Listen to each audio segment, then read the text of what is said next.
노벨은 액체 상태의 니트로글리슬렌을 유리관에 담고 마개를 막은 다음 그 유리관을 아연 용기에 넣고 이를 흑색 화약으로 가득 채웠어요.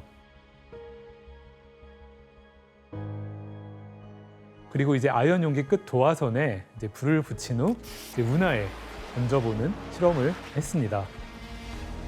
그러자 날카로운 폭발음과 함께 엄청난 양의 물이 위로 솟구쳐 오르며 액체 폭약의 위력을 확인할 수 있었습니다.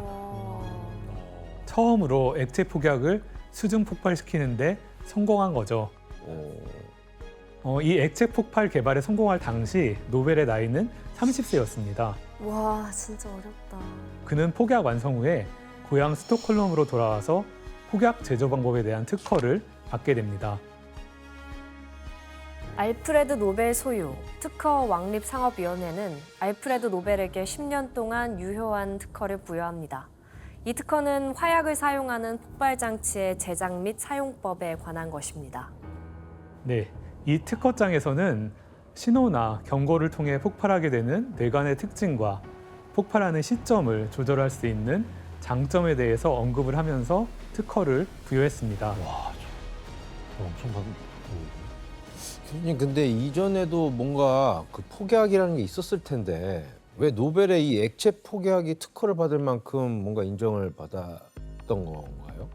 당시 썼던 흑색 화약은 폭발력이 약해서 아주 많은 양을 사용해야만 효과를 볼 수 있었습니다.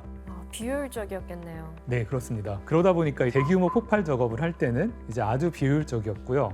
연소 속도가 느리고 일정하지 않아서 이제 폭발 시기를 통제하기 어려웠어요. 그런데 노벨의 액체 폭약은 같은 질량의 흑색 화약에 비해 무려 1000배 이상의 강력한 폭발력을 가졌을 뿐 아니라 적은 양으로도 큰 폭발을 일으킬 수 있었습니다. 와, 10년간 특허를 줄만 하네요. 네, 특허권을 받은 노벨은 본격적으로 공장을 세우고 액체 폭약의 장점들을 어필하면서 상업용으로 판매하기 시작했습니다. 자, 그렇다면 액체 폭약이 공개된 후에 대중의 반응은 어땠을까요? 근데 사실 이제 전쟁이 많이 일어나던 때니까 네. 뭐 많은 나라에서 관심을 가질 것 같아요. 맞아요. 무엇보다 액체 폭약은 혁신적인 발명품으로 여겨지면서 큰 인기를 끌었습니다. 잘 나갔네. 오. 잘 나갔구나.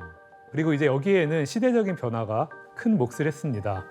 19세기 중반은 자본주의의 발전으로 이제 원자재와 상품 그리고 사람들이 전 세계적으로 이동하던 시기였죠. 아, 그러네. 이제 그러다 보니까 빠른 길을 만들기 위해 바다나 산을 부수거나 지형을 바꿔야 하는 대규모 토목공사들이 탄광도 필요했습니다.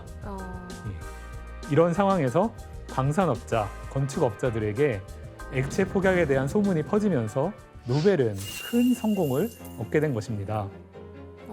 진짜 혼자 특허를 다 갖고 있는 건. 네네.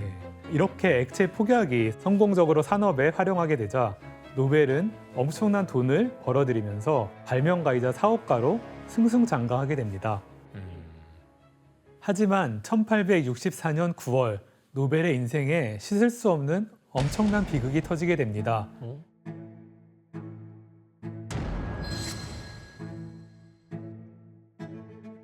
바로 액체 폭약 폭발 사고로 공장이 완전히 파괴된 거죠.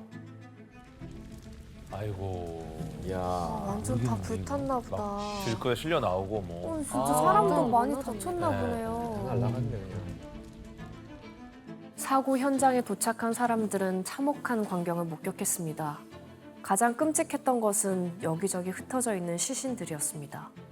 옷은 찢어졌고 일부는 머리가 없었으며 뼈는 살이 벗겨진 상태였습니다. 말 그대로 사람의 시신이 아닌 형체 없는 살덩어리와 뼈였습니다. 진짜 큰 폭발이었나 보다. 예, 얼마나 끔찍한 사고였는지 느껴지시죠? 네. 이 사고로 공장에 있던 5명의 사람은 그 자리에서 숨을 거두고 말았습니다. 아이고. 그리고 당시 한 가지 사실이 알려지면서 사람들은 경악하게 됩니다. 뭐였을까요? 바로 폭발 당시에 터진 니트로글리세린의 양이 무려 226kg이었다는 것입니다. 그러면 엄청난 폭발이었겠네. 그랬네요. 지금 소희 씨 니트로글리세린이 226kg이 폭발하면 얼마나 위험한 거예요?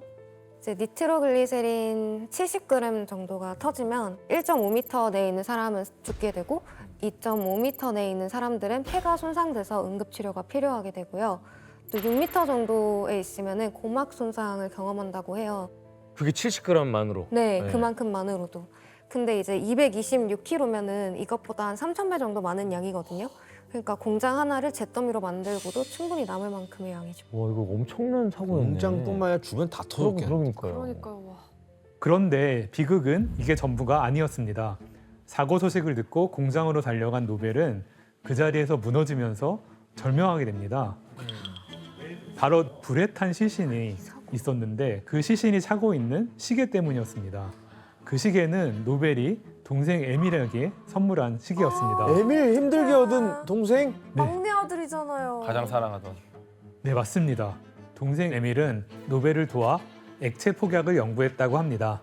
노벨의 아버지는 에밀의 죽음에 대한 충격을 이겨내지 못하고 한 달 후 뇌졸중으로 쓰러져서 식물 인간으로 지내게 됩니다.